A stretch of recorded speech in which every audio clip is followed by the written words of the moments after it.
저도 의심하세요. 그냥 의심하시고 왜 그게 속 편해요. 그렇죠. 다림카는 무조건 믿으세요. 이건 아니에요. 저도 의심하세요. 의심하고 오셔도 돼요. 근데 누구든 의심을 해서 하는 거는 나쁘진 않아요. 그러다가 진짜 연이 맺어지면 그 인연은 되게 오래 간다고 생각을 하거든요. 안녕하세요. 다림카 수다 최혜성입니다. 반갑습니다. 반갑습니다, 다니님. 네, 오늘은 저희가 중고차를 사러 갈 때 하면 안 되는 행동 아니면 하면 안 되는 뭐 말들 이런 것들이 있다면은 좀 어떤 것들이 있을지 여쭤볼 건데, 첫 번째로 일단 중고차 사러 갈 때 차를 미리 이제 고르고 가서 그 차를 보는 경우가 아니라 가서 이렇게 구경을 하면서 좀 고르는 경우도 진짜 실제로 많나요? 그렇죠. 차종을 결정을 못 하시고 오시는 분들이 좀 더 많으신 것 같아요. 그러면 이게 이 중고차를 구입하는 입장에서 차량을 내가 뭐 살지 정확히 이 차를 보고 와야겠다 이렇게 정하고 가는 게 좋은가요? 아니면 그냥 가서 이렇게 막 보는 게 뭐가 더 좋은가요? 이게 다림카에서만 산다는 게 아니라 다른 데서 산다고 또 가정을 했을 때 솔직히 정하고 가는 게 좋죠. 어떤 용도로 타실 건지 찾아보시고 결정하고 가시는 게 좋죠.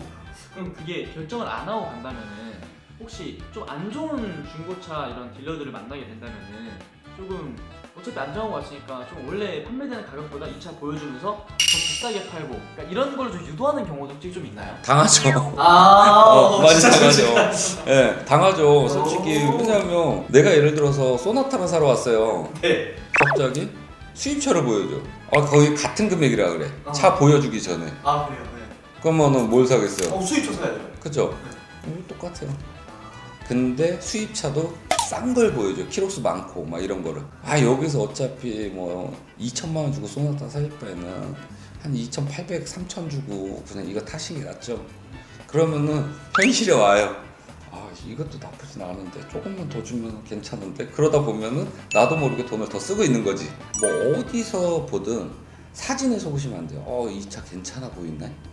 이렇게 생각하지 마시고 만약에 내가 수원을 지역으로 온다.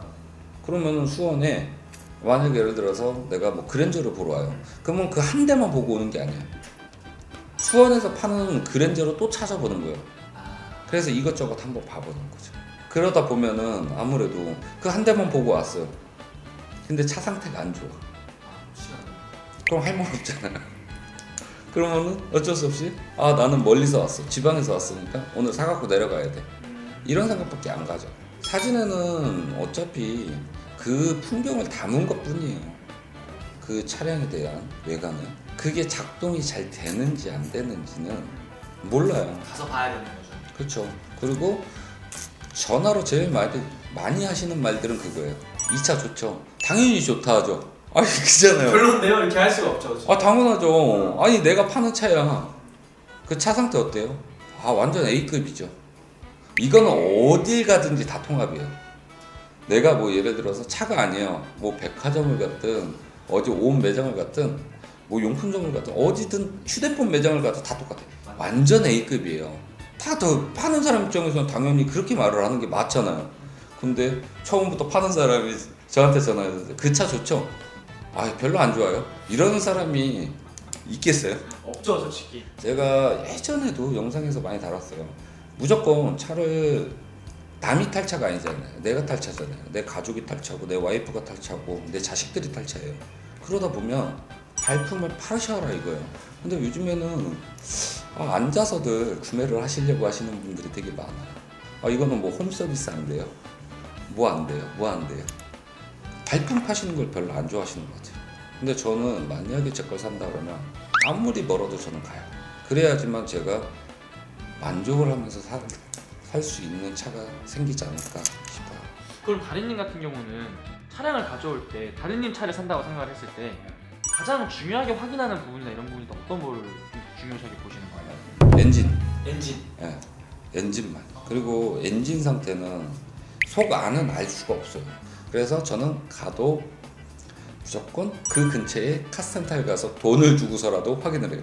그 냄새 맡고 뭐 오일 색깔이 어떤지 봐라. 뭐 디젤 같은 경우는 넣자마자 몇 시간만 타고 와도 까매져요. 근데 그런 거 갖고 판단이 안 돼요. 그리고 아니면 가서 시운전을 해보죠.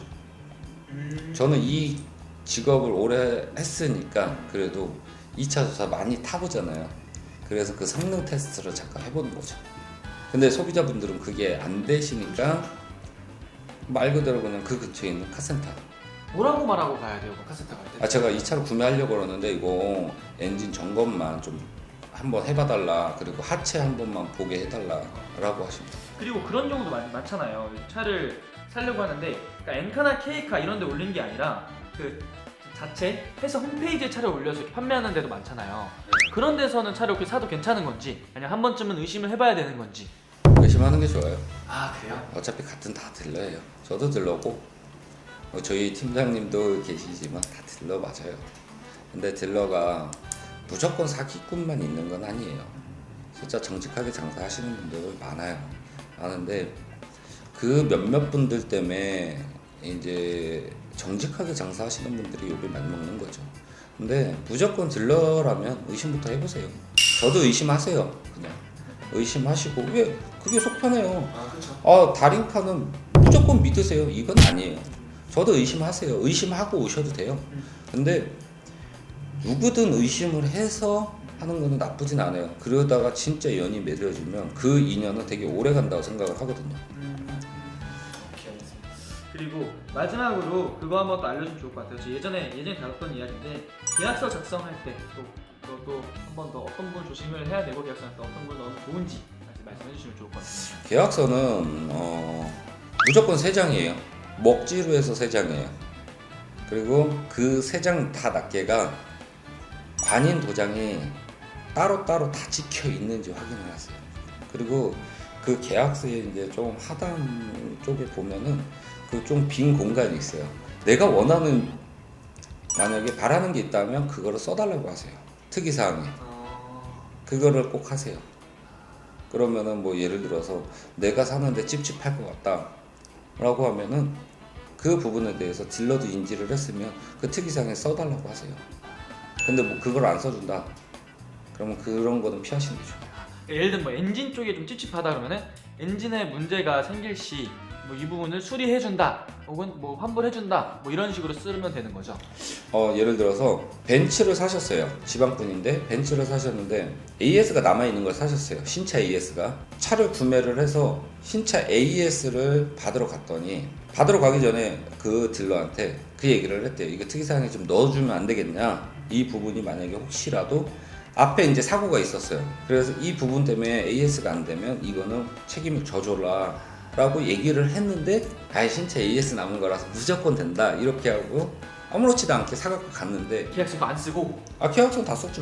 그 아래 그걸 안 쓰고 그냥 말로만 넘기고. 네, 어차피 신차 AS 남아있는데 뭘 그런 거를 쓰시냐, 굳이 안 써도 된다. 그러니까는 이분 입장에서는 하긴 뭐 AS가 2년이나 남아있는데 이러고서 가셨는데 차를 6천 얼마 주고 사셨어요. 네. 근데 그리고 나서 AS를 이제 아버지가 오셔서 받고 사신 거고, 아드님이 이제 AS를 받으려고 끌고 갔는데 이 차는 사고차라서 AS가 안 된다. 근데 그 부분이 AS가 안 된다 그래서 그거를 딜러한테 전화를 했더니 이미 사가셨는데 왜 그걸 이제 이 시간 지금 며칠이 지났는데 그걸 갖고 얘기를 하시냐, 이렇게 얘기를 했어요. 근데 그건 아셔야 돼요. 국산차든 수입차든 AS가 바로바로 안 잡혀요. 그러다 보면 시간이 지나가잖아요. 그러면 그 기간이 넘어가면 중고차도 AS 해줄 의무가 없어요. 그런 거를 노리는 거니까 만약에 그런 게 좀 찝찝하다고 생각하시면 그 특이사항에 넣어달라고 하세요. 이 부분 만약에 AS가 안 되시, 만약에 판매하시는 딜러분이 전적으로 책임을 져주는 걸로 뭐 이렇게 쓰면은 그거는 어쩔 수가 없어요. 해줘야 돼요. 왜? 자기가 썼는데. 근데도 안 써준다, 피하세요. 그렇죠. 그러면 그거는 눈속임이에요. 그러니까 그런 거는 좀 피하셨으면 좋겠어요. 오늘 너무 영양가 있는 영상인데요, 다리님? 그러니까 다림카는 이렇게 투명하다고요. 그러니까요. 사람들이 다림카만. 이걸 좀 알아야 되는데. 그러니까 다림카는 이렇게 투명하게 장사를 하는데 너무 많은 거를 다 얘기를 해드리는 게, 왜냐면 요즘에 너무 안 좋아지다 보니까 저희도 어찌됐든 저도 이 중고차 업을 하고 있지만 욕도 많이 먹고 똑같아요. 저라고 무조건 소비자들한테 뭐 비싸게 팔고 뭐 이렇게 하는 사람들은 아니에요. 나몰라라 하는 사람들도 아니고 가늘고 길게 가고 싶어요, 이 다림카는. 아우, 좋은 말씀입니다, 다리님. 오늘 또 이렇게 좋은 영상, 좋은 정보 많이 알려주셔서 감사합니다. 감사합니다.